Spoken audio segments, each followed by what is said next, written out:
Les amis, bonjour, on se retrouve aujourd'hui pour une nouvelle vidéo et comme vous l'avez vu, bien on est en plein bear market, donc ça veut dire quoi? La hype a disparu, les plus gros acteurs centralisés ont coulé, mais pour autant bah, vous êtes toujours là à regarder cette vidéo, donc c'est que la crypto n'est peut-être finalement pas morte et donc on va regarder aujourd'hui bah, comment se préparer au prochain bull run. J'ai décidé donc de couper en 4 points cette vidéo avec la première partie profiter du calme avant la tempête. Bah là, c'est simplement qu'en fait, ce qui va rester maintenant en plein bear market comme on connaît en ce moment, c'est vraiment les équipes qui continuent de développer leurs produits tout le temps. En fait, peu importe que ce soit bull ou bear market, eux, ils sont tout le temps là à développer leurs produits parce qu'en fait, ils y croient. Ils croient au potentiel de ce qu'ils sont en train de construire et ça, c'est vraiment le gros point positif à aller chercher dans les petites équipes qui développent des produits ou des projets en crypto. Le fait aussi que cette hype ait disparu et donc que ce soit le calme plat dans l'écosystème, ça fait qu'il y a beaucoup moins de rogues et de scams qui se lancent. Donc avant, il y en avait vraiment des dizaines par jour. Maintenant, il y en a peut-être encore un ou deux. Alors peut-être plus dans certains écosystèmes que d'autres, hein, sur certaines blockchains que d'autres. Mais en tout cas, en quantité, il y en a beaucoup moins. Donc ça va vous faciliter la tâche. Vous aurez un filtre qui sera beaucoup plus facile à faire. Puisque tous ces projets un petit peu poubelles eh bien, ne se lancent plus vu qu'il n'y a plus vraiment d'argent facile dans l'écosystème en ce moment. En deux, et c'est un peu en lien avec le premier point, bah, c'est investir dans une équipe de confiance et de passionnés. Donc cette équipe qui travaille sans relâche, que ce soit bear ou bull market, il faut que ce soit une équipe de confiance et de passionnés. Donc c'est-à-dire qu'il va falloir un petit peu doxer la team, comme on dit, savoir qui sont ces gens, ce qu'ils font, est-ce qu'ils avaient des projets avant, est-ce qu'ils sont là depuis longtemps, est-ce qu'ils ont toujours été actifs. Tout ça c'est important parce que en fait c'est comme si vous investissiez dans une petite startup. Généralement les projets crypto ça commence très petit avec un noyau dur d'équipe, donc d'humains, et c'est sur ça que vous allez investir en premier. Startup ça veut aussi dire peu de gens qui travaillent sur le projet, une équipe réduite avec une forte charge de travail et surtout aussi des cash flows qui ne sont pas là. C'est-à-dire qu'on va perdre de l'argent, on va brûler du cash au début pour se développer. Ça c'est normal, toute startup ou toute entreprise au début, surtout dans la technologie, va brûler du cash. Parce qu'elle a besoin de construire son produit, elle a besoin d'adoption, on le sait, en crypto. L'adoption, c'est sur quoi misent tous les projets crypto. Donc la ressource principale, on l'a bien compris, ce ne sera pas la trésorerie, mais ce sera les hommes et les femmes qui travaillent autour de ce projet. Donc il va vraiment falloir se renseigner sur tous ces individus, essayer de trouver est-ce qu'ils ont des chaînes YouTube, est-ce qu'ils ont des LinkedIn, des Twitter. Il va falloir aller les chercher un petit peu partout pour trouver eh bien, de quoi ils parlent et qui ils sont. En 3, bien évidemment, filtrer les meilleurs projets, on y arrive. J'ai mis la team ici avant parce que dans un contexte de bear market, en fait, c'est beaucoup plus facile de repérer ceux qui continuent de travailler en cette période, qui continuent de communiquer, qui sont encore là, qui ne se laissent pas abattre. Donc comme j'ai dit dans cette vidéo, on ne va pas détailler les tokenomics, tout ça, parce que j'ai déjà fait des vidéos là-dessus, donc je vous les remettrai là-haut si jamais vous ne les avez pas vues. Mais ici, je vais en profiter simplement pour bien vous dire de vous former sur la crypto, la blockchain, c'est-à-dire bien comprendre sur quoi vous allez investir et pas simplement vous faire happer par la hype, même si là en ce moment il n'y en a pas, et à un moment ça va revenir, on le sait tous qu'à un moment il va y avoir cette euphorie un petit peu et il ne faut pas être pris dedans. Il faut rester dans l'analyse qui aura été faite en amont, donc maintenant pendant le bear market, et il faut continuer à croire ce dans quoi on a travaillé, ce sur quoi on a analysé des faits et pas simplement se dire ah ouais bon là tout le monde en parle, il faut que j'y aille. Donc pour ça rien de plus simple, vous avez du contenu YouTube, cette chaîne, voilà, j'espère que j'y contribue un petit peu à vous informer un peu plus sur la crypto, sur certains projets en particulier. Évidemment on peut pas tout couvrir, donc moi je choisis, j'ai fait les 3 projets qui pour moi sont les plus intéressants à venir.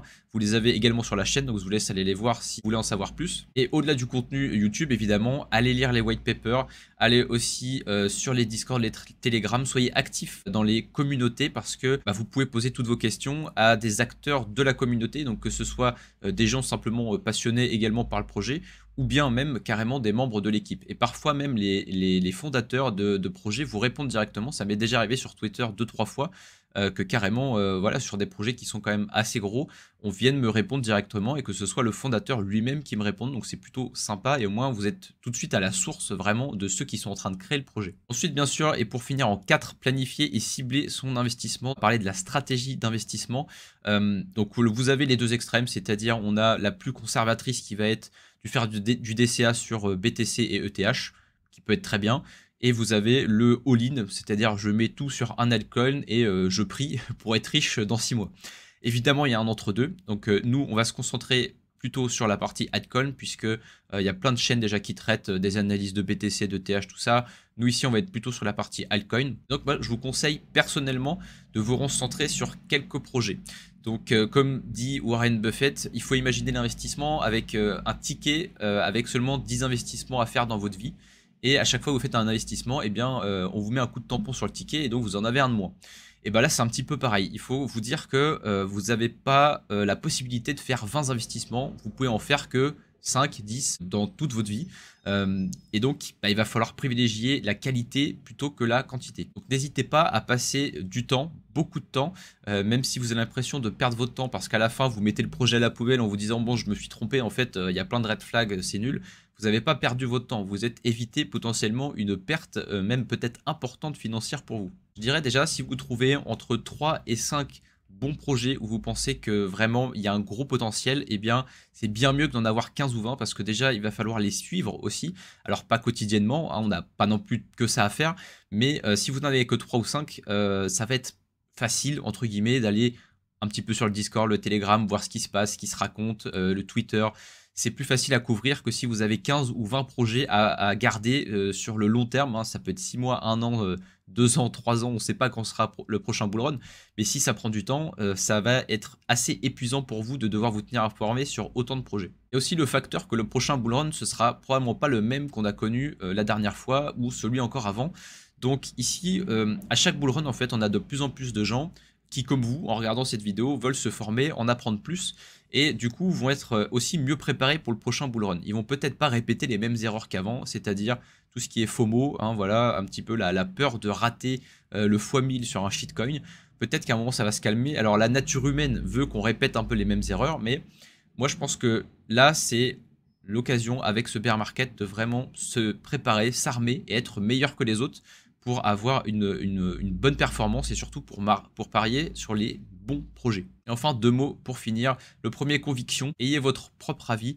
Comment vous voyez l'évolution des cryptos, leur adoption, leur utilité, leur intégration dans notre vie de tous les jours. C'est important que vous ayez votre propre idée et pas simplement l'idée de quelqu'un que vous avez vu ou que vous avez lu quelque part. Et en deuxième, confiance. Faites-vous confiance. Si vous faites ce travail en amont, comme on vient de l'étaler là, en profitant du calme pour vous former, en filtrant les bons projets, etc., etc., si vous arrivez à faire tout ça dans la durée, vous serez meilleur que la moyenne des gens qui vont investir en crypto. Donc, faites-vous confiance parce que vous avez toutes les armes en main pour être meilleur que la majorité des investisseurs en crypto. Vous savez peut-être pour ma part, moi je mise sur la tokenisation, pas simplement immobilière. Je sais qu'il y en a beaucoup sur la chaîne, mais voilà, il y a plein de projets de tokenisation autres que l'immobilier qui sont également intéressants.